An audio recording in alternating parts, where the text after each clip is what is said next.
Welcome to the midwinter break video number 2 in the feud that sparked the Renaissance. One of my favorite stories. And this feud that we're going to talk about is between two specific artists, Lorenzo Ghiberti and Brunelleschi. And what they said was many years ago in 1400, the Florentine government came to the citizens and said, hey, we want to build these bronze doors. We already have a north panel, we want a south panel. So they had a competition, and the competition to design a specific panel to go onto these doors. Now you might be asking yourself, why is this a feud that may have sparked one of the largest and most creative artistic eras in the world? Well, question. And it was really just because the loser got a little angry, decided he was going to create something bigger and better than bronze horse. And that's exactly what he did.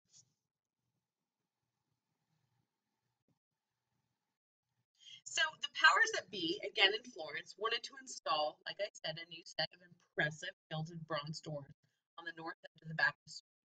Artists had to submit a bronze panel of Abraham sacrificing Isaac.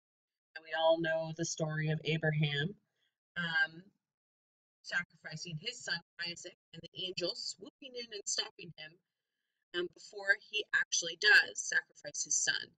And the winner would get the biggest prize ever, okay, to actually complete a set of the bronze doors on the baptistry. So there were two artists that clearly stood out from all the other artists in their talent for these bronze sculptures. And they were both in their early 20s at the time. One was Lorenzo Ghiberti and the other Filippo Brunelleschi. And what we're looking at right now are the two different panels of Ghiberti on the left and Brunelleschi on the right. And we can see the bronze panels. Of course, they've aged over the years, but again, the subject matter is the same, but the way that the artists go about telling this story is very different. And Brunelleschi's images on the right-hand side very much are almost three-dimensional, popping completely off of the background of the panel. You almost get a sense that they are three-dimensional and literally glued on to a bronze panel. Ghiberti was a little bit more dramatic in his view and therefore actually ended up winning this competition with this panel on the left-hand side. So again, the project actually went to Lorenzo Ghiberti, and it was a huge victory for him, and obviously a humiliating defeat for Brunelleschi, who was left with nothing after so much work and anticipation that he had gone through to win this competition. But it was in this aftermath of this competition that the creative snowball kept rolling in Florence. And Ghiberti would spend decades completing not just the north doors, obviously here on the right-hand side, but a second set of East Baptistry doors as well. A work so impressive that Michelangelo himself studied him and dubbed them the, quote, gates of paradise. And today, they're still known as that, the gates of paradise. It was Brunelleschi, however, who would make a bigger leap forward, inventing a system for perspective and revolutionizing painting while completing one of the most daunting and difficult architectural projects in the world, building a giant red dome on the Duomo across from the baptistry. So we just looked at this baptistry piece. So this is the baptistry of St. John, which is directly across from the entrance of the cathedral in Florence, Santa Maria de Fiore, also known as Il Duomo now. But at the time, it was Santa Maria de Fiore. Okay. For many years, it did not have an actual dome. You can see this bright red dome just sitting out in the middle of the city, and it really does completely shine forward. And when you're looking at the city, you can't help but notice the grandeur of this dome and how it really stands out amongst every other building in the actual city itself. So you might be asking me, what does this have to do with this feud? Well, the feud again, because Ghiberti won this competition, it really ticked off Brunelleschi. And Brunelleschi wanted to do something that was larger and more grand than Ghiberti. And he decided that he was going to finally, after 100 years of the Santa Maria di Fiore cathedral not having a dome on it, he was going to be the one who would construct and build this dome. And what Brunelleschi did was he went down to Rome and he incessantly studied the structure of the Pantheon. And what he did was study how the Romans had built this self-supporting dome so perfect without any external buttressing. How could he get his dome to stand up without any external support systems? Well, after months and months of study, trying to figure out the perfect system, he came up with it. And it is said by many people who, from the time, from diaries and different kinds of descriptions, that Brunelleschi went up to the selecting committee of who was going to build the dome in Florence, and he took an egg and he cracked it on the table, and the egg stayed standing up, even though it was cracked on the table. And he told them, "This is how I'm going to build the dome." Everybody in Florence already thought Brunelleschi was a little crazy, but he also had the backing of a very important family, which we've talked about before, which was the Medici family.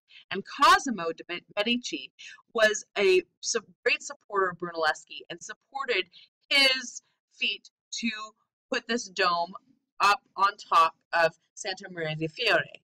So what he did was actually quite genius.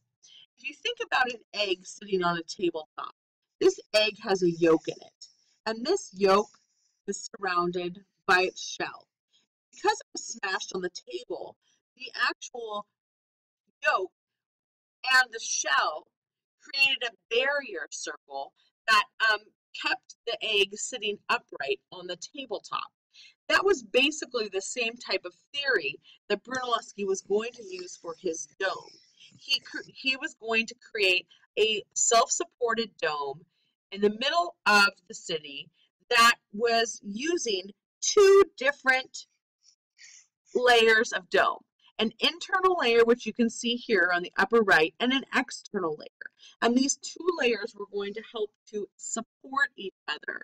And he used a herringbone method of brick pattern to build this outer dome, which you can see here at the bottom. Okay. You can also see that he topped this off with a cupola. In the actual Pantheon that we look at in Rome, okay, there's a large circle here at the top. But what they did is they left the circle and they filled it in with a cupola at the top. You can actually go into Santa Maria di Fiore and walk all the way up the dome, and it kind of encircles and goes around and around and around until you finally get up to the cupola. So there could be a little tiny person standing here looking out onto the city and everything that Brunelleschi has created. Now, Brunelleschi has also created numerous other buildings around in Florence that are known for its amazing architectural studies of Roman architecture, bringing that back, but also known for their symmetry and his real belief in keeping things very simple and mathematically aligned. So what we have here in the top left corner is the church Santa Spirito.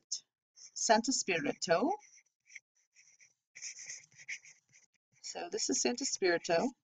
And you can see the columns right here are very Roman, Corinthian columns. You've got vaulted ceilings. You've got all of these beautiful arches as well throughout the building in this basilica style.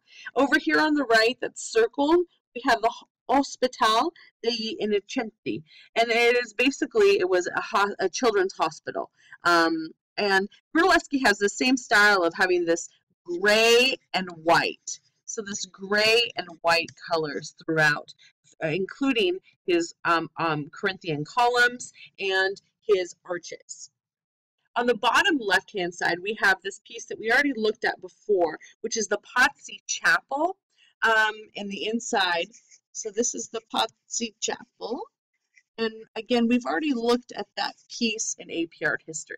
But I also wanted to show you this wonderful piece. We've talked a little bit about your extra credit assignments. This is a wonderful book, and it's not too long. Brunelleschi's Dome by Ross King. He's a wonderful author. It's on your list. But if you want some more information about this dome and about this important time in Florentine history, this would be a wonderful book to look at. And just referring back to the importance of this specific time frame in Florentine history is having this dome actually completed was a huge success. And Brunelleschi was then on looked at in this way of superiority within the city. And because of that initial feud of Ghiberti and Brunelleschi really working hard to outdo Ghiberti, he came up with these methods that just shocked the rest of the country and then made people realize that what they could do in the arts. And it was one of those defining moments in the early Renaissance history. So that's the end of our video today. Our next video is going to be video number 3, Early Renaissance Artists.